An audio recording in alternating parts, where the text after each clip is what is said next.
Hello and welcome back to another video. So I'm very excited to announce my newest creation, the M4A1 Sherman. It was a mass-produced tank during World War II, and I have recreated it in the world of Stormworks.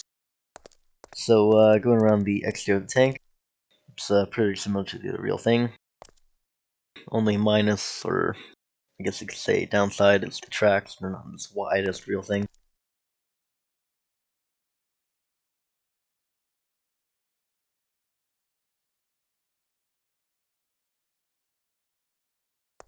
So detailing on the outside of the tank is pretty basic.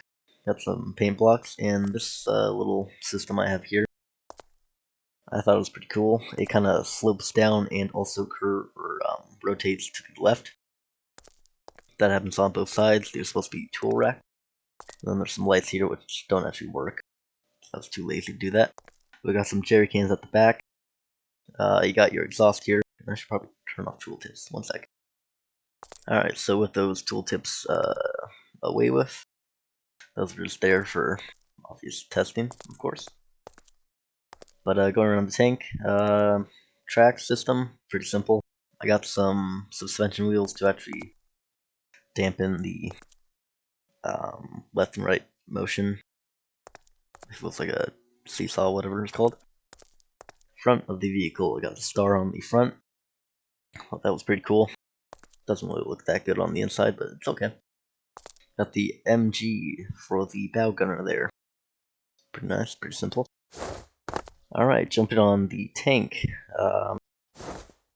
Pretty standard on what you would see on the M4A1 Sherman. Obviously, it does not have the loader's hatch, which was an addition in 1943. So, first position, actually, we'll go with the commander. We'll work our way down. So, commander has access to the M2 Browning, which I guess he would actually have to be outside of the tank, so this probably wouldn't have access to him. Little details like the periscopes down here.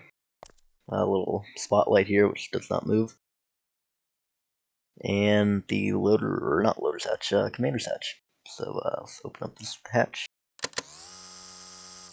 Just a simple push button and a push toggle, and you can get into the tank.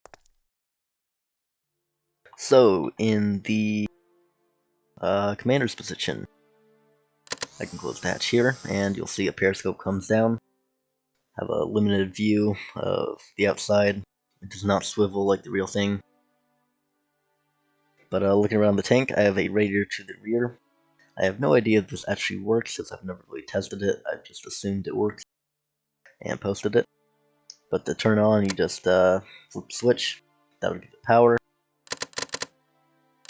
And then you can increase the frequency. And I need to turn on tooltips again. Alright, there we go.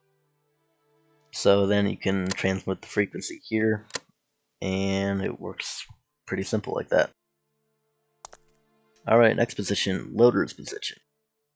So sitting in the seat here, you have access to a button here, a periscope here looking forward. It's fixed, so you can't move around. Light switch, which turns on the light over here. And an ammo hatch where you can either load rounds in, or you can take empty rounds and chuck them out. So in the loader's position, I have access to this button. If I hold it, now the gun is loaded, and if I go to the gunner's position, which is our next position, actually I should probably talk about the whole area here. So looking down, have some rounds here. This is the ready rack. This is not really what he's going to use when he first loads up the tank. This is like for spare.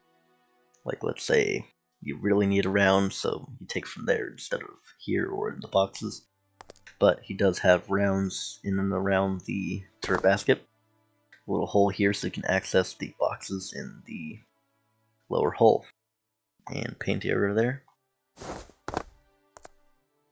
And you got the ammo storage there and there. There's also one back here, which you can't really get to unless you swivel the turret around. Back here is little details, most of them you can't even see. But you have the power here, which actually should be near the driver, but I don't really care. You got the air filters either side, you can't really see them that well. And you also have the oil coolers or radiators. And that's really it for the firewall. Moving down into the gunner's position. So, gunner's position has access to a safety and breaker reset. These two buttons don't do anything because I'm too dumb to actually make them work. Fire main armament. If I click this button, the barrel will react. As you can see there, it's slightly moved back. You can't really see it because it's too fast. But looking forward, I got two cameras here, and they're flickering because I don't have the engine on. So we have the main optic, this little not periscope, just direct sight right here, which should be a little bit lower, but it's Stormworks, so I can't really do that. Controls on the right allow me to turn the turret left and right, and I can do a full 360. Now, if you have the turret right here, you can't actually, if you have it all the way back, you can't actually access to. The only way to get to the front part is through this little hole here. On the real tank, there's a little netting, or I guess grate that goes around it. Stop shrapnel and anything like that. But you can move the gun up and down, so you can move up to there. Or you can move it down. That's it for the gun's position. I'm going to move down to the driver's position. So in the driver's position, it's pretty simple. You have the left and right tillers. And if I put in the first gear, I have access to the clutch, so I can push that in and out. Just the way that it's set up, I can't actually have the push in the clutch while I'm in neutral, because it's already pushed in. It's not really realistic, but I don't care. Alright, we got the parking brake. That moves that little lever, but that locks all the wheels in place. So we're going to turn that off. Now, to actually start up the tank, as long as you have the circuit breaker set the back on, you can press the fuel cutoff. You got the headlights, panel light switch, but now if you just press the starter and you push it and hold it, you'll see the tachometer moving up.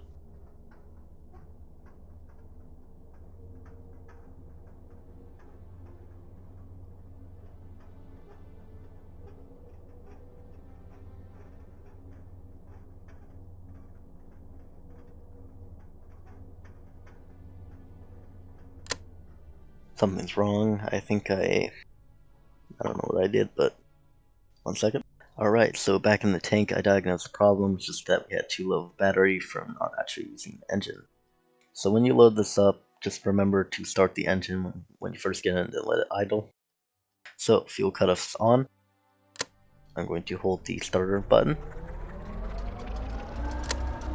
And now the tachometer is about 700 RPM. In truth, it's not actually at 700 RPM, it's more like 350. I just did that so it doesn't consume as much fuel. And it actually makes a realistic sound, because, let's face it, 2000 RPM with the aircraft engine just sounds way too high. So I can use WS to increase the throttle, or decrease it. Since we're neutral, it's not going to decrease as fast. Now, to actually get going, I'm going to hold into clutch, which is not actually going to affect the pedal. I'm going to press 1, that puts us into first gear. I'm going to then give it a little throttle and release the clutch.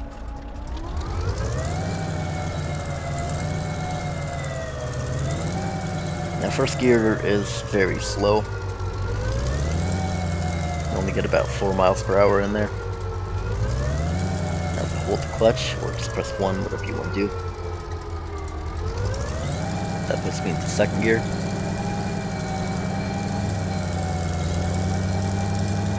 This one's a little bit faster, about 6 miles per hour.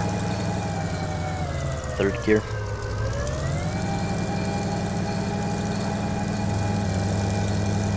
Again, a little bit faster, not by much. Fourth gear. Big speed increase, which I can always decrease with releasing the throttle.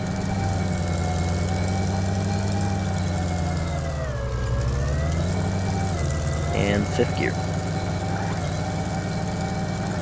Now if I hold the W key, I can get about 26 miles per hour. It's not really realistic with the M4A1, but it's as close as I can get it. It was slower earlier, but I increased it. But 26 miles per hour is pretty good. Now with A and D, you can control the tillers to turn left and right.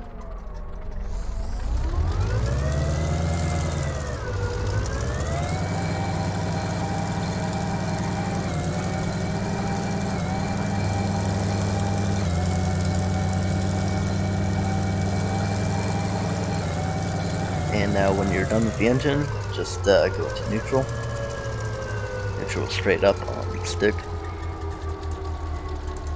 And you can press the parking brake, and now you're ready to cut off the fuel.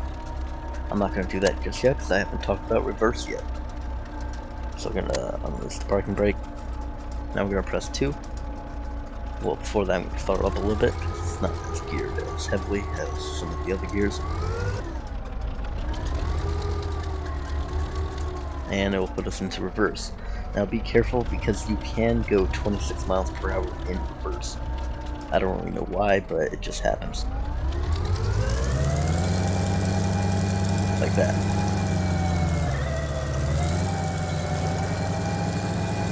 And first gear has so much torque, you can basically just go from any position in it.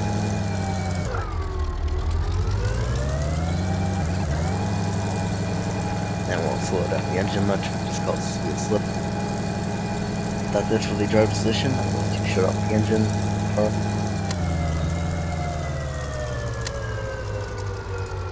Maybe get a little bit of gas just to burn up anything that's still in the pipe. Oh yeah, headlights. Turn those on, gets you a little bit of light. And the light switch, that's a bug, so I'm gonna fix that, so that'll be fixed when you actually download this creation. So now on to the bow guns position. Now I'm gonna keep the engine off just to, or on, just to charge the batteries. Bow guns position has really no use. Got some ammo cans next to you, your hatch here. And now you have your 2 periscopes. You have the one from the hatch, and you have the one in the hull. Pretty limited on where you can see, but it gives a wide motion of range-ish. It should actually be lower down, like right here, but I've tried doing that and it just doesn't look right with Stormworks. The way the camera's angled, it just doesn't work.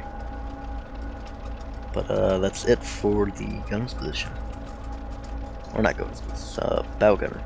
I guess you could call it a gunner, but who's taking track? Down here we also have the emergency hatch here, where someone could lift up the handle and push the thing out. It doesn't actually work on mine because I have a big microcontroller here controlling the gearbox and the other systems. But that's it for the M4A1 Sherman. So I'll see you guys in the next video. And if you have any concerns or fixes or anything like that about this creation, please let me know in the comments or on the Steam page. Of course, the Steam URL will be in the description, so go there to download this tank. And I'll see you guys in the next video.